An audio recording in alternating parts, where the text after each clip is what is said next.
po mga good afternoon po mga kababayan, ma'am sir. This is Jam, the Filipino channel, ang inyong pong lingkod. So today is April 21, 2026 at tayo ngayon ay papunta dyan sa may CEO Flats sa may Jupiter Street, Bel Air, Makati. At dalhin po natin yan sa may Uptown Mall, sa may BGC Mall, Bonifacio Global City, Taguig po yan. Magbabalik po tayo mamayang unti po pag nakuha na po natin sila. Disclaimer lamang po, ang content po natin ay kalsada at hindi ang passenger. Kaya nga naman sakasakali man po na may marinig kayo mga pangalan ng lugar, pangalan ng tao, pangalan ng organization sa government o private man yan, ay wala pong kinalaman ng channel nito. At wala pong pinapatungkulan. Lahat po ng pinag-uusapan dito ay pawang dito lamang po yan sa loob.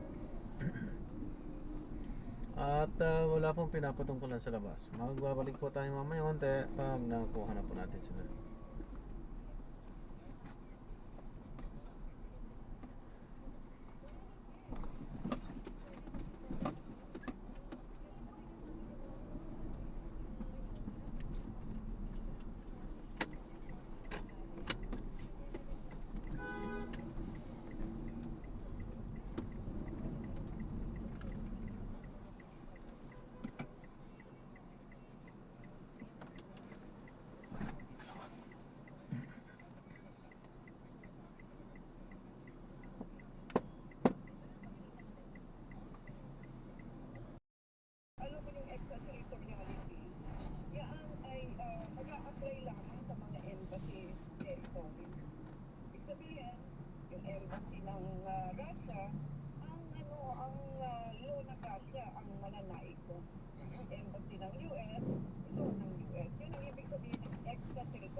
You're mentioning the extraterritoriality.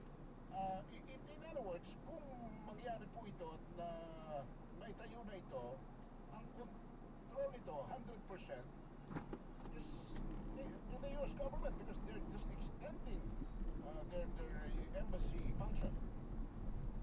Exactly. Isipin mo, merong krimen magawa dyan sa Pilipino. Sabihin nila, ano lang sa Amerika mangyayari sa ang pwedeng gamitin dito. Di ba katangahan yan? Hello? Sino man ang nag-agree nito? Ewan ko nga kung ito dapat ma-ratify ng Senate.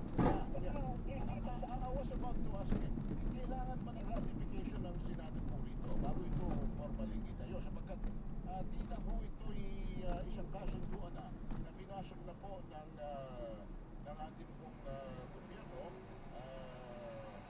sa katauhan po ng ating Philippine Ambassador to the United States, ng Department of Finance at saka po ng ating mga Undersecretaries for Economic Affairs, and of course yung pamunuan po ng BCDA. Hindi man ito tratado at British Free. Ang Senate kasi nagka-ratify mag-i-agreement. Natandaan mo yung BFA, Visiting Forces Agreement, isang lex ng Missile Defense Treaty. I-ratify nila yan, di ba, in 1999? So, pangalawa, nakalagay sa Constitution natin, bawal ang foreign military dito. Kung totoo yung kutob natin, at yung kutob natin mukhang malakas yun dahil sa matagal ng panluloko ng Amerika sa atin, ay magiging security zone yan. Dahil tingnan mo naman yung strategic location natin between the Pacific Ocean and the South China Sea. So, magmamaang-maangan tayo kung akala natin na iyan ay gagawin ng part of the supply chain. Okay na yun.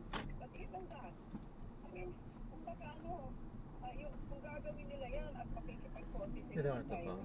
Ngayon, hindi ito nagtatabi for China. Sige po. Parang pagkakawalan lang sila ng China. 228 po. Alam mo, wala pa po ma'am eh. Wala, 228 lang po ma'am.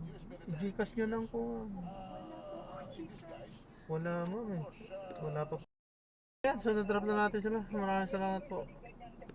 God bless, paalam po.